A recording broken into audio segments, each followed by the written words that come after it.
दोस्तों, आज बेशक तुलसी कॉमिक्स की निकटू ठग ये कवर चित्र है।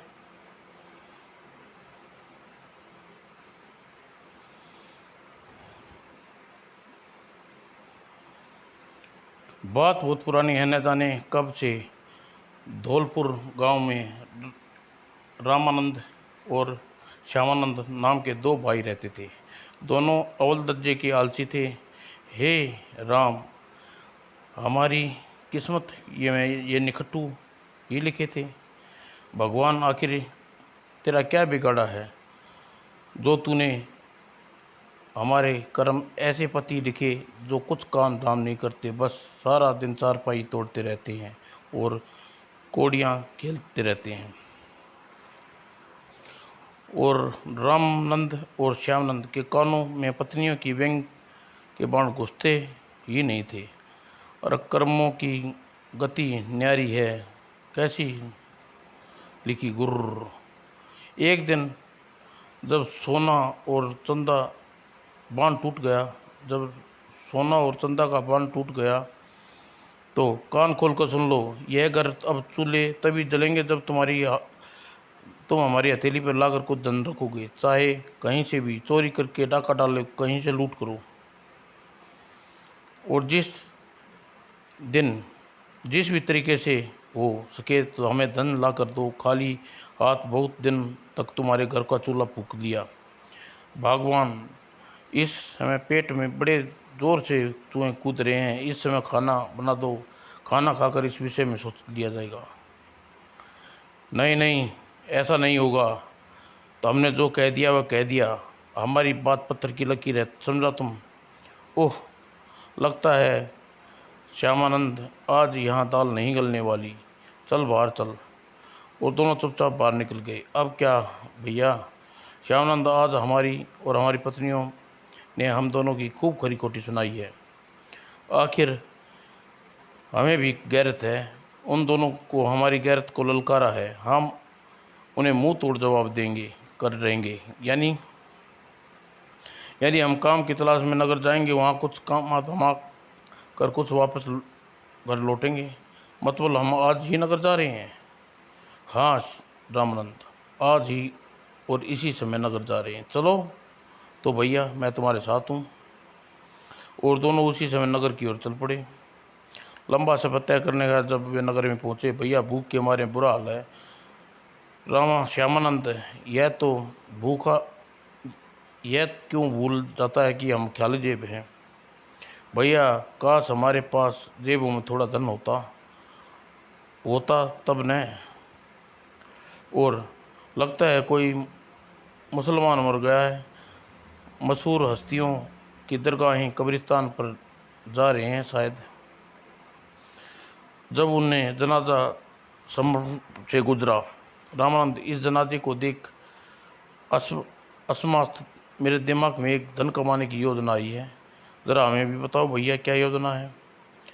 यहाँ मैं बाद में बताऊंगा, तुम पहले जनाजे में शामिल होकर मरने वाले लोगों की कुछ जानकारी हासिल कर लें। चलो भैया। और दोनों उठते हुए जनाजे में भीड़ में शामिल हो गए। किसका जनाजा भाई साहब? नए जनाजे अजी? अरे नहीं जानते? अरे मिर्ज़ा असल बेग को कौन नहीं जानता नगर में? मिर्ज़ा असलम बेग? अरे वही मिर्ज़ा नगर में जिसकी बड़ी हवेली अस्तर बेग नगर में शान से सूखे मेवे के प्रसिद्ध व्यापारी मिर्ज़ा आलम बेग। ओह, तुम उस मिर्ज़ा असलम बेग की बात कर रहे हो? वह इंतकाल हो गया? हाँ, वह उसी का जनाजा है। तब वे लोग भी कब्रिस्तान में प्रवेश कर गए और मुसलमान की रीति रिवाज अनुसार मिर्ज़ा असलम बेग को सुपुर्द खाक किया गया। और तत्पश्चात अब भैया, अब हम इन लोगों के साथ चलकर मिर्ज़ा असलम बेग की हवेली देखनी है। और दोनों ने ऐसा ही किया। यही असलम बेग की हवेली है। और हवेली में दूर जाने पर, श्यामनाथ, तुम अब कब्रिस्तान में जाकर असलम बेग की ताज़ी खुदाई कब्र में घुस जा। यह तुम क्या कह रहे हो भैया? हाँ, शम मेरी योजना का एक अंग है यह। पर भैया मुझे आपकी योजना पर कोई सिर पैर तो समझाओ ज़रा। तो श्यामानंद ने रामानंद को अपनी योजना श्यामानंद रामानंद ने श्यामानंद को अपनी योजना बताई। ओ भैया, योजना तो आपने बड़ी अच्छी बनाई है, तो जाकर वैसा ही कर जैसा मैंने तुझसे कहा है। और श्यामानंद उसी समय कब्रिस्तान की ओर चल दिया। और कब्रिस्तान में जाकर उसने कब्र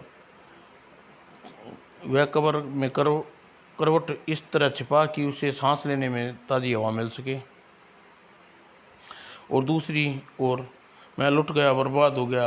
अरे मिर्ज़ा आलम बेग, तुम जीते जी मर गए। अरे तुम कौन हो भाई? इस तरह हमारे अब्बाजान का नाम अनाप शनाप क्यों बक रहे हो? अरे भाई, इससे मेरा भला क्या कसूर? मेरी जगह तुम होते, तुम भी ऐसे सिर पीटते। बात क्या, आखिर कुछ बताओ तो सही। तो सुन बरखुदार, तुम्हारे मशहूर अब्बाजान मेरे कर्जदार थे। कर्जदार? हाँ, कर्जदार। आज से 1 साल पहले उसने मुझसे 50 स्वर्ण मुद्राएं मेवे के व्यापार के लिए यह कहकर उधार ली थी कि व्यापार में मुनाफा होने पर ब्याज समेत मेरी स्वर्ण मुद्राएं वापस लौटा देगा। तब तो यह समय आ गया तो मिर्ज़ा मेरी मुद्राएं ने वापस नहीं लौटाई। और जब तक जिंदा थे, जब तक स्वर्ण मुद्राएं मिलने की आस थी।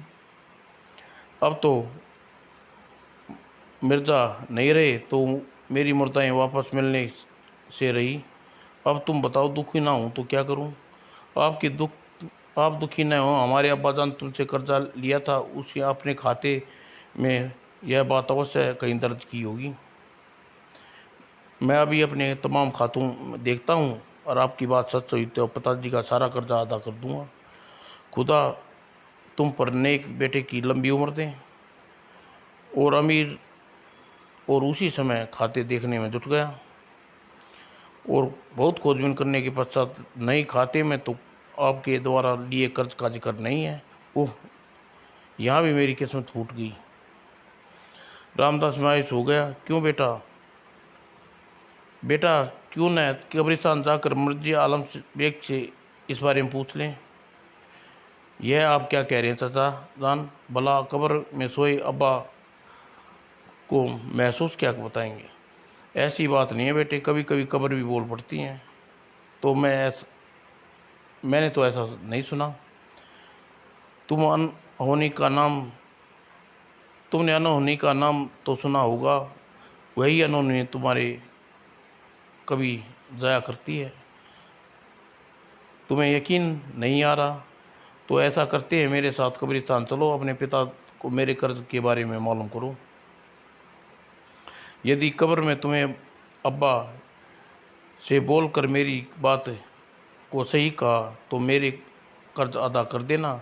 यदि कब्र में तुम्हारे मनूस अब्बा की आवाज़ नहीं आई तो सब कलेजे पर पत्थर रख लूँगा और कर्ज में दी गई 50 स्वर्ण मुद्राएं बिल्कुल भूल जाऊँगा।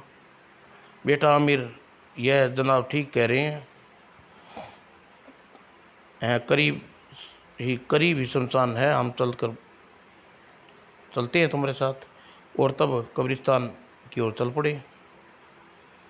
और कब्रिस्तान पहुंचकर मैं आ गया हूँ भैया, आ गई।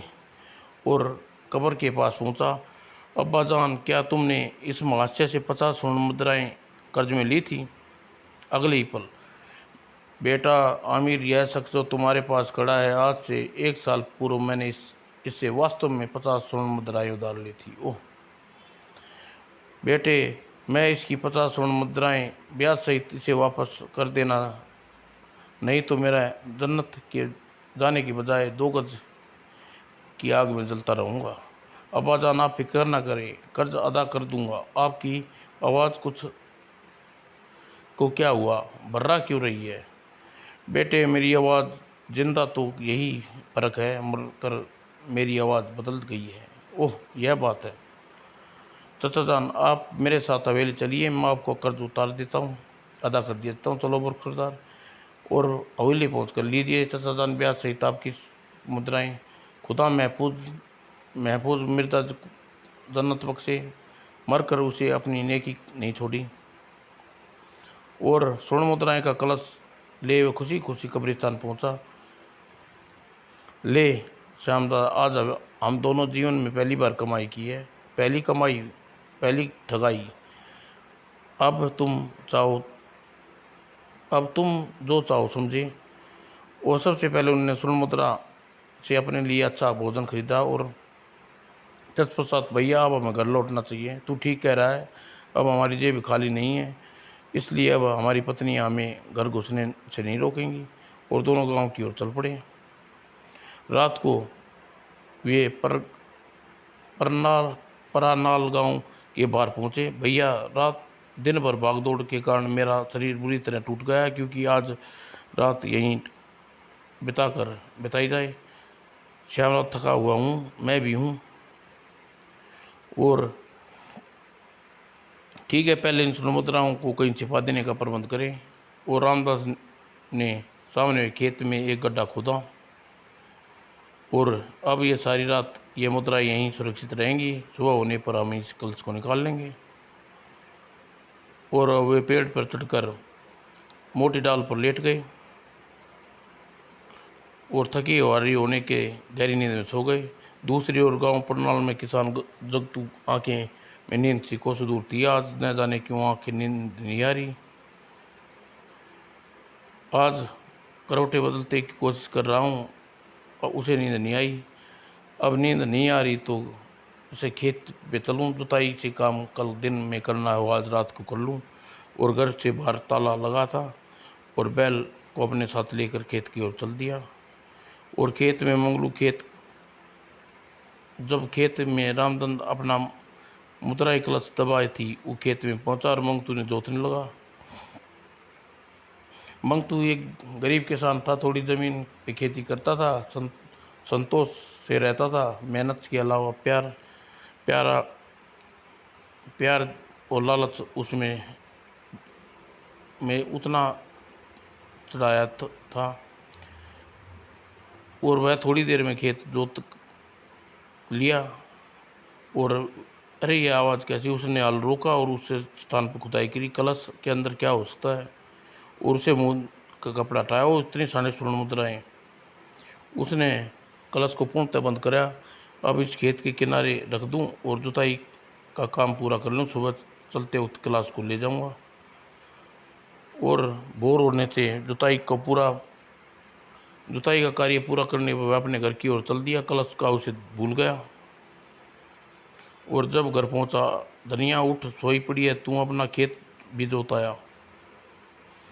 और आंखें मलती हुई दुनिया, क्या बक रहा है तू, कब खेत जोताए, रात को और कब। हाँ सुन, एक मज़ेदार बात बताऊँ, खेत जोतते समय मुझे खेत में एक कलश दबा मिला। कलश कलश में क्या है, स्वर्ण मुद्राएं से भरा था वह कलश। धनिया, कहाँ है वह कलश। मैं उसे खेत के किनारे रख आया था, घर आते समय उसे लाना भूल गया। तुम तो निरे भुलक्कड़ आदमी हो जी, सोने और मिट्टी में भी फर्क नहीं समझते। इतने कीमती कलश को खेत में रखाए छोड़ आए। चलो चलकर देखते हैं, अगर वह कलश अब भी वहीं रखा मिला तो हमारी बड़ी किस्मत होगी। और दोनों उसी समय खेत में चल दिए। श्यामू, जाग चुका हूँ, अरे नीचे उतरो और कलश घर चलो। हाँ भैया, बोर होने वाली है। और जब वे दोनों पेड़ से उतरे, अरे रात को किसी ने खेत जोत दिया, अरे भैया देखो कलश हमने खेत में दबा रखा था, वो रहा। ओह, दोनों कलश वहाँ पहुँचे। शुक्र है किसी ने खोल कर नहीं देखा, अगर ऐसा हो खोल कर देखा होता तो यहाँ छोड़ कर जाता। और कलश उठा कर लिया। और दोनों के जाने के बाद कुछ देर बाद मंगतू धनिया वहाँ पहुँचे। कलश तो अब यहाँ नहीं है धनिया, अब यहाँ कहाँ से होगा, किसी की नज़र में आ गया होगा, वही लेके गया होगा। और दोनों घर की ओर चल पड़े। आज तुम्हारी ऐसा दिनी के कारण आई लक्ष्मी निकल गई थी। धनिया देखो, मुझसे इतना दुखी होने की क्या आवश्यकता है, हमारी मेहनत की कमाई थी, यही भगवान वह धन हमें नहीं किसी और दूसरे को देना चाहता होगा तो अब उस बात को भूल जाओ। अब भूलने के अलावा कोई रास्ता भी नहीं है। और दूसरी ओर रामानंद और श्यामानंद अपने गांव के पहुंच गए और दोपहर हो चुकी थी। सोना और चंदा कलश की स्वर्ण देखकर खुशी से छत पर उछल पड़ेंगी। और क्या भैया। और जब वह घर पहुँचे, कहाँ चले गए थे तुम दोनों? पूरी रात घर से गायब रहे। सोना, अब तमीज़ से बात करो। कल वाली बहुत बक बक सुन ली, अब आज नहीं सुनेंगे। ओह, बहुत चढ़ कर बोल रहे हो। कहीं कारू का खजाना हाथ लग गया क्या? ऐसा ही समझो बस। यह देखो, कारू का खजाना कैद है। आखिर क्या है इस कलश में? ज़रा देखूं और मैं भी जानूं क्या हो सकता है इस कलश में। आओ, हाँ, इस कलश को नज़दीक से आओ। और सोना चंदा उत्तर सा कलश के पास आ गए। अब इस कलश का मुंह हटाता हूँ। और जैसे ही कलश का मुंह खोला, स्वर्ण मुद्राएं के स्थान पर सांप। और रामानंद खान तुरंत ही कलश का मुंह कपड़े से ढक दिया। यह क्या है? आप लोग क्या कारू का खजाना है? अरे नष्टो, थी आशा भी क्या कर सकती हूँ। यही हमारी मौत के समान कलश में कर लाए। यह तो गनीमत समझो, सर्प ने हमें डसा नहीं। सोना, तुम गलत समझ रही हो। वो तो सच क्या है? अब मैं तुम्हें कैसे बताऊं सोना। इसकी जगह कलश, जब हम कलश में लेकर चले थे, स्वर्ण मुद्राएं से बड़ी थी। स्वर्ण मुद्राएं। और तुम्हारे पास सच्ची कहानी गढ़ लेते हो। दूसरी ओर चुपचाप इसी समय घर से निकल जाओ और कुछ कमा कर धमा कर लाओ, तब घर में घुसने की हिम्मत कर रहा। जाता हूँ भगवान, जाता हूँ। मेरा कसूर, कलर तो छोड़ो। चंदा ने मटके को घूरता छोड़ दिया। तुम बैल की तरह मुंह उठाकर क्या देख रहे हो? तुम्हें भी घर से जाना होगा। तुम्हें निकटुओं को इस घर में कोई जगह नहीं है। सोना, हम रहम करो। कुछ देर पहले ही तो थकी हारी लंबे सफ़र से वापस लौटे हैं, तू हमें घर से निकाल रही है। यही सज़ा है। तुम जब खाली जेब ये जहरीले सांपों को लेकर लौटो तो क्या कुछ कमा कर लाओ, तभी तुम्हें इस घर में घुसने की दिया जाएगा। कैसा मंदमार औरत है ये दोनों, मर्दमार। और कुछ देर बाद, अब क्या करें भैया, भाभी और चंदा हमें फिर घर से निकाल दिया है। गलती हमारी हो गई जो हमने यह देखा नहीं कलश खेत में दबे, क्या दबे होने के स्थान पर खेत के किनारे रखा हुआ कलश का मुंह का खोलकर कपड़ा जिस किसान ने रात में ही वह खेत में जोता था, सब किया धरा उसी का है। कलश की स्वर्ण मुद्राएं निकाल कर घर में ले गया होगा और कलश में सांप बंद कर दिए होंगे। आप ठीक कह रहे हैं भैया, बिल्कुल ऐसा ही हुआ है। और फिर अचानक किसान को सबक सिखाना होगा। जो सर्प उन्हें हमारे लिए कलश में बंद किए हैं, सर्प को द्वारा उसे मजा सिखाना होगा। लेकिन कैसे? तू मेरे साथ चल। और दोनों उसी समय पर पराल गांव में पहुंचे। जब वे पराल गांव के समीप पहुंचे तो संध्या हो चुकी थी और बिट्टू खेत में काम कर रहा था। इसके ही खेत में जोता था और कलश ने हमारी वो स्वर्ण मुद्राएं निकाल ली होंगी। और रामचंद्र ने चुपके से खेत की मेड़ पर वह कलश रख दिया। आओ, अब हम छिप कर जरा देखें। और दोनों पेड़ के पीछे छिप गए। मंगतू ने जब, अरे यह कलश तो वही है। पहले मैं हाथ धो लूँ, जब कलश घर ले जाऊंगा तो आज भी सूरत यहाँ छोड़ूंगा। और हाथ पाँव धोने लगा। और जब वह भूल कर स्वभाव का था, हाथ धोकर पैर धोकर बिना अपने घर की ओर चल दिया। यह कलश तो यहीं छोड़ कर चला गया भैया। कोई बात नहीं, जब यह कलश इसके घर तक पहुँचाएंगे। और कलश उठाकर रामचंद्र और मंगतू पीछे चल ली और मंगतू घर पहुंचा। धनिया, मैंने तुम्हें जिस कलश के बारे में बताया था वह आज फिर मुझे खेत की मेड़ पर मिला। अच्छा अच्छा, कहाँ है वह कलश? धनिया, मेरे भुलक्कड़पन ने धोखा दिया। खेत के चलते समय मैं उसे कलश को बुलाया। बाढ़ में जाए तुम्हारा भुलक्कड़पन। एक बार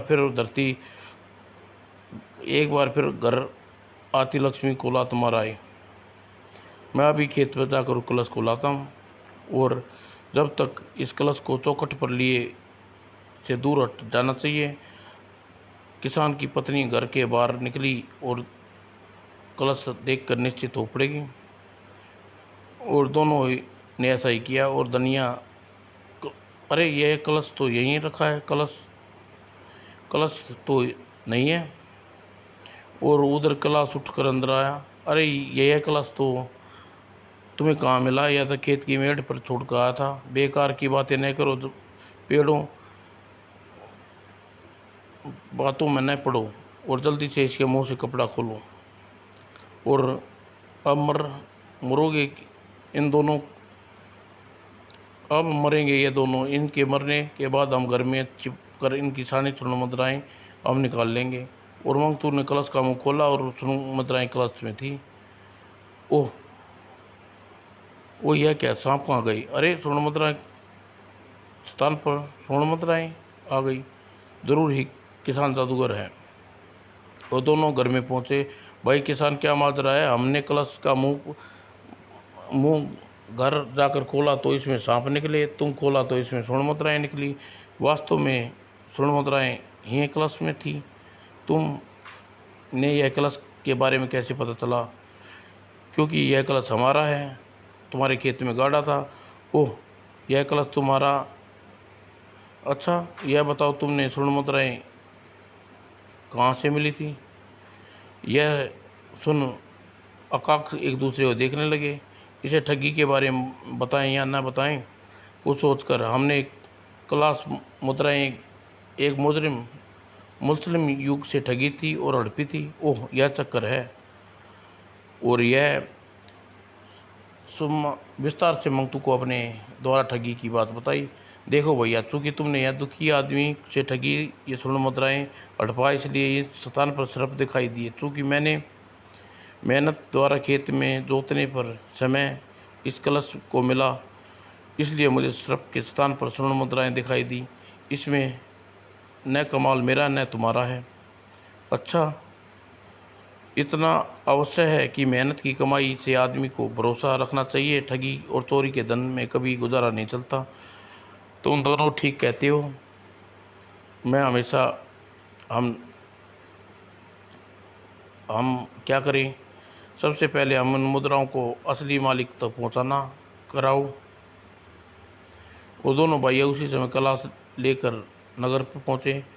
श्यामद इस कलश को लेकर अमरचंद के पास जा और उससे पहचानता नहीं हूँ, इसलिए तेरा जाना वहाँ ठीक रहेगा। ठीक है भैया। और कुछ देर बाद तुम्हारे पिता अब्बा ने 50 स्वर्ण मुद्राएं 1 वर्ष पहले उधार ली थी। आज इसकी ब्याज सहित तुम्हें लौटाने आया हूँ।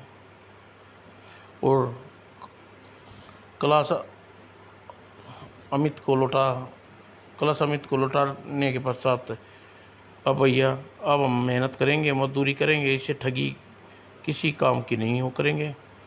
और दोनों ऐसा ही किया। दिन ढले थे, जब घर पहुँचे तो मजदूरी की कमाई उनकी जेब में थी। समाप्त दोस्तों।